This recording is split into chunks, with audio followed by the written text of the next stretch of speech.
Mitetina ray faingo 7 miliara ariary ny teti-bola anatanterahana fikarakarana fivoriana faharoa amby 70 ny parlementa francophone. Ny délégation francophonie fiadidian'ny république miaraka amin'ny parlementa roa ny antenimera-pirenena sy ny antenimera-ndoholona no miara-manomana izany. Parlementaire telonjato avy amin'ny firenena mampiasa ny teny frantsay miisa 70 no tonga eto Madagasikara mandray anjara amin'ny fihaonana tampony faharoa amby 70 ny parlementa francophone. Raha oharina amin'ny fivoriana faha-1 amby 70 ny totosana tany Suisse, nahitana fitomboana amin'ny mpandray anjara tamin'ity fivoriana fanaon'ny APF isan-taona ity, araka ny nambaran'ny solombavam-bahoaka Lantoir John Rajanson, délégué malagasy ao amin'ny APF. Ity solombavam-bahoaka ity izay nanamarika fa tombotsoa maro no azo tomina amina fihaonana toy izao. Tsy mitondra fa tsy tombotsoa.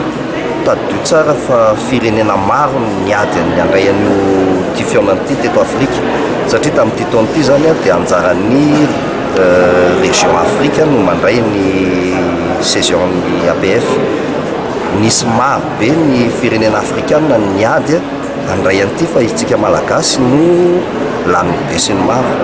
Matoa ny firenena miady ny andraisana an'ity dia mitondra tombotsoa an'ilay firenena ilay izy, na dia ny fifandraisana fotsiny avy, satria be dia be ny fifandraisana azo apetraka ao anatin'izao fihaonana izao.